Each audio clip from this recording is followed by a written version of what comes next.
The Bat's just bought himself some blades. Here's your look at new McFarlane Toys, Superpowers Whirly Bat, Batman's Aerial Pursuit Copter.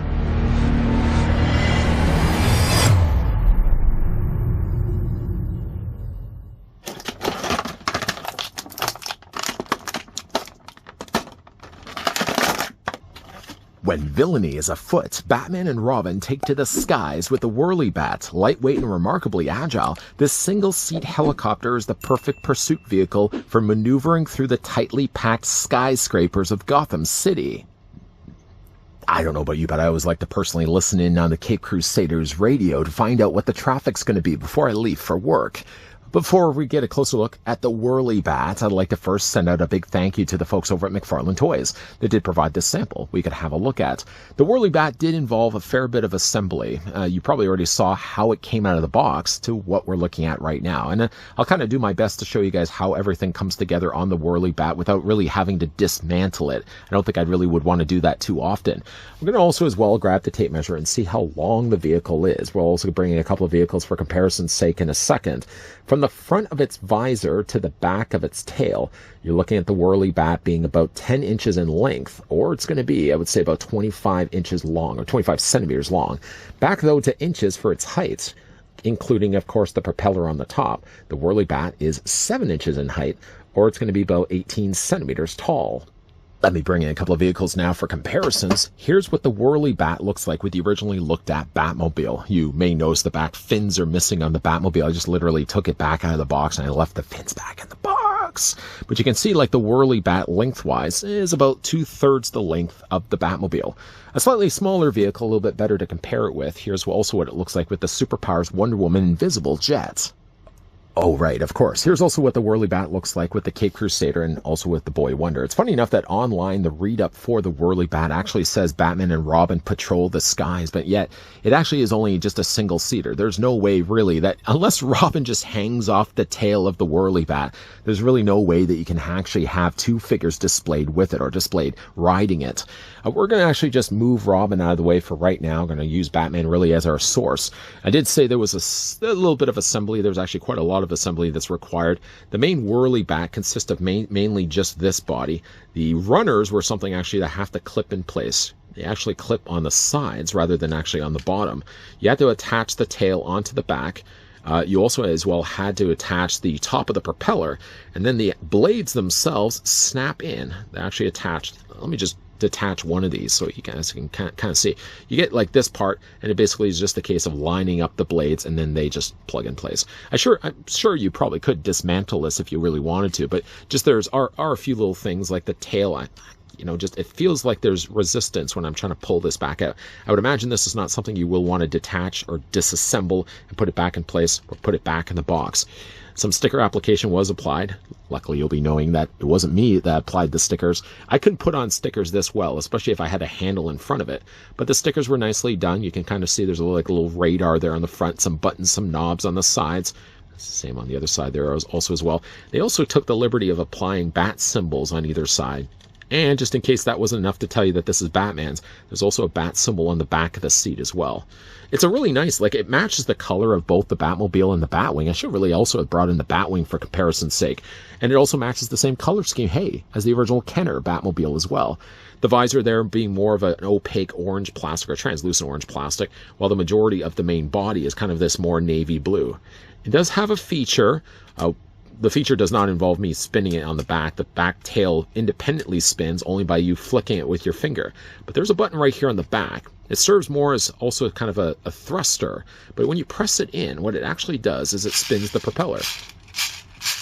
Older toys used to do this also as well, and for some reason or another, they just stopped doing self-propelled vehicles. I don't know if it was just a case of safety features, where a lot of times when you got helicopters, you always ended up having to do this with your hands, and that's not as exciting as honestly pressing the button on the side. And again, you could really press it really quite fast, to the point where almost you don't even see the propeller blades anymore, and it just continues to spin after that. If you wanted to take yourself a Batman figure, I'm just going to use Batman for this. I could have very well used a Robin. Robin can sit this one out for right now. Speaking of sitting, though, you're going to actually want to take Batman and put him in a seated position, and then you'll also as well want to bend his knees. You bring his feet, bring his arms forward also as well. And when you put him inside, you're basically putting him as if he's sitting in a chair, because that's literally what he's going to be doing. His cape will always be something that's going to get in the way. That just goes with the territory. And because he doesn't also have gripping hands, he really doesn't actually grip the handle that's on the front, but rather instead he's just going to basically be sitting in it. Let's just fix the cape, because the cape looks a little ugly. There we go. And Batman's basically going to be sitting on either side. They did actually put like these little stirrups here on the front where Batman can at least rest his feet. So there's a little place there as well. It also helps to kind of stabilize the figure, because if it wasn't for that, I'm sure Batman would probably find himself sliding back and forth. So between actually having this little post in the middle, that is the thing that connects actually to the handles, but also as well having these little front sections, it does kind of keep Batman from sliding around on the inside of it. It's obviously a very small-looking vehicle in comparison, especially when you compare it to, say, the likes of the Batmobile. But it's actually a fun little vehicle. I'm glad, really, that not only are we getting things, a continuation, really, first of all, with the superpower stuff that we've gotten from McFarlane so far, but also like the case already when we looked at like the Invisible Jet. The Invisible Jet also does have a gimmick. You know, again, it had the little winch claw that, again, you would just pull that out and retract it back in place. I think it's fun that they find a way to still incorporate a feature without really outright ruining the vehicle. I mean, in no way at all, by pressing a button on the back, does it then impede or change the design of the Bat Whirly Bat here. It's still a nice, fun little vehicle. Fairly inexpensive as well. I mean, when you're comparing it to, say, the Batmobile, the Bat Whirly Bird, I keep wanting to call it the Bat, but that makes obviously no sense. The Whirly Bat is, again, a much smaller vehicle, but one I think that really works well. Maybe not something that a newer modern Batman would fly around in, because he would really rely more, I think, on bat wings and bat jets.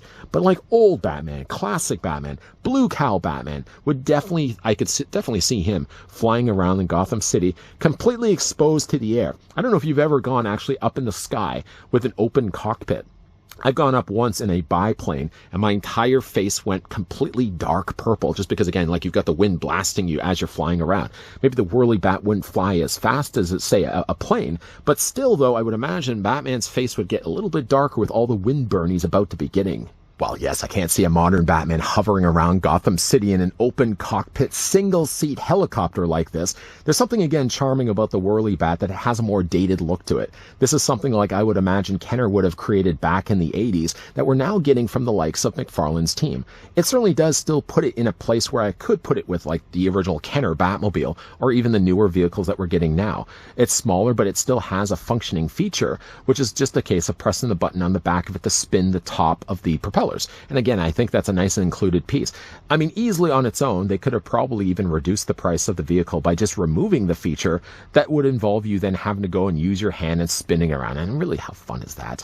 I personally like the idea of having a feature being a button on the back that you press that you can have the propeller spinning on the top of it. It's also high enough, too, that Batman doesn't worry that it's going to be clipping the ears on his cowl. Big thank you once again to the folks over at the McFarlane team, of course, that did provide the sample of the new Superpowers Whirly Bat, Batman's aerial pursuit copter, that we had the chance to have a look in this review. Have you guys been collecting any of this Superpowers stuff? Have you? Don't mean to pry, but let me know down below in the comment section if you've been collecting any of the vehicles, and if you could see yourselves picking up also the Whirly Bat. If you guys also are new to this channel, and let's just say this is the first time you've discovered this channel is with the review of the Whirly Bat, come on in.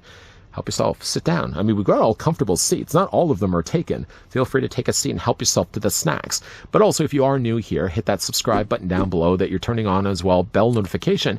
And also, being that you need to play a little bit of catch up, there's also popping up at the very end of this video a playlist of other Superpowers reviews that I've done from McFarlane's team. Feel free to give that a gander. Definitely going to be a lot more videos coming your way, a lot more McFarlane reviews coming your way as well. So as always, thanks for watching. See you guys next time.